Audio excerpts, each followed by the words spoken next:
शादी शादी एक बहुत खूबसूरत सा बंधन होता है। जब दो लोग आपस में अग्नि के साथ फेरे लेते हैं तो वो दोनों आपस में इतना कुछ सोच लेते हैं, लेकिन अचानक से ऐसा क्या हो जाता है उनके रिश्तों में कि दूरियां बढ़ने लग जाती हैं।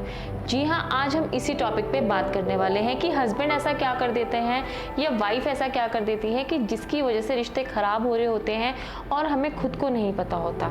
Hello everyone, I am Rashmi, your relationship adviser and dietitian. Number 1, immaturity behaviour. अक्सर हम अपनी उम्र से बेशक से बड़े हो जाते हैं, लेकिन हम अपने रिश्तों में कहीं ना कहीं इनमेच्योरिटी दिखा देते हैं।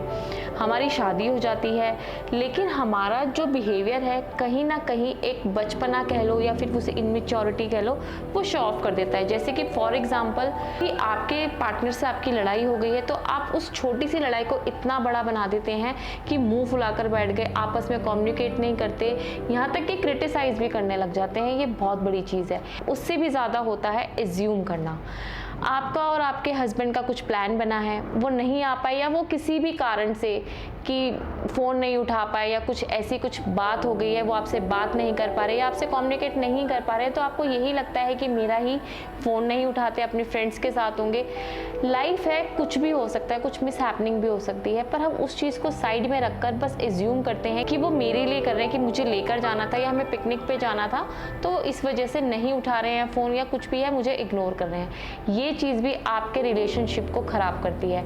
इसीलिए अगर आप ऐसा करते हैं तो आज से इसे स्टॉप कर दीजिए, अंडरस्टैंडिंग बनाइए। ये आपके रिश्ते में ज़्यादा बेहतरी लाता है। सेकेंड पॉइंट है डिप्रेशन।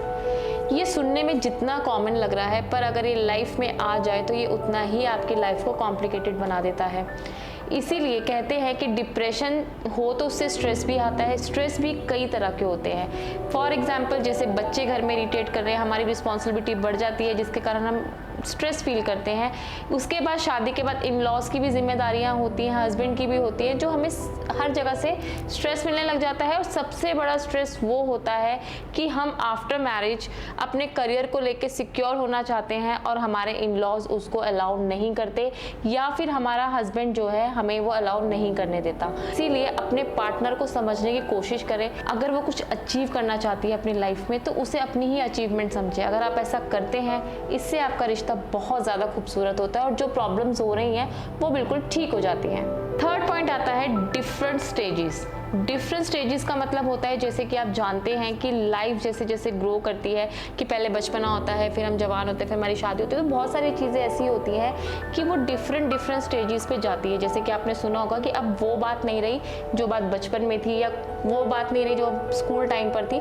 वो सारी बातें इस पे भी अलाउ करती है। जैसे कि एक लड़का लड़की शादी करते हैं, उसके बाद 1 साल तक वो बिल्कुल कंफर्टेबल रहते हैं एक दूसरे के साथ। जैसे ही बेबीज हो जाते हैं तो उनकी प्रायोरिटीज़ बढ़ जाती है। लड़के की अलग प्रायोरिटीज़ होती हैं और लड़की की अलग प्रायोरिटीज़ बढ़ जाती हैं, कि अगर बेबीज़ हुए हैं तो उनकी रिस्पॉन्सिबिलिटी भी होती है। पर वो चीज़ एक पार्टनर को समझना चाहिए, एक्चुअली दोनों को समझना चाहिए कि हस्बैंड की क्या प्रायोरिटीज़ हैं और वाइफ की क्या प्रायोरिटीज़ हैं। कि वो अपनी फैमिली में थोड़ा इन्वॉल्वेशन दे देती है और हस्बैंड जो है वो अपने काम में थोड़ा बिजी हो जाते हैं, कि उनको आगे अपना एक इनकम सोर्स बढ़ाना होता है और वाइफ को अपनी रिस्पॉन्सिबिलिटीज़ को पूरी तरह कंप्लीट करना होता है। अगर यही चीज़ दोनों पार्टनर आपस की अंडरस्टैंडिंग से करें तो ये रिश्ता बहुत ज़्यादा खूबसूरत होता है। लेकिन अगर वही इन चीज़ों को लेकर लड़ाई झगड़े होने स्टार्ट हो जाए कि आप मेरे को प्रायोरिटी नहीं देते या मेरे लिए आपके पास समय ही नहीं है, वो चीज़ आपके रिश्ते में दूरियां मेंटेन करती हैं। इसीलिए अगर आप ऐसा करते हैं तो अपनी वाइफ को अंडरस्टैंड करें, इस बिहेवियर को ठीक करें और अपने रिश्ते को खूबसूरत बनाएं।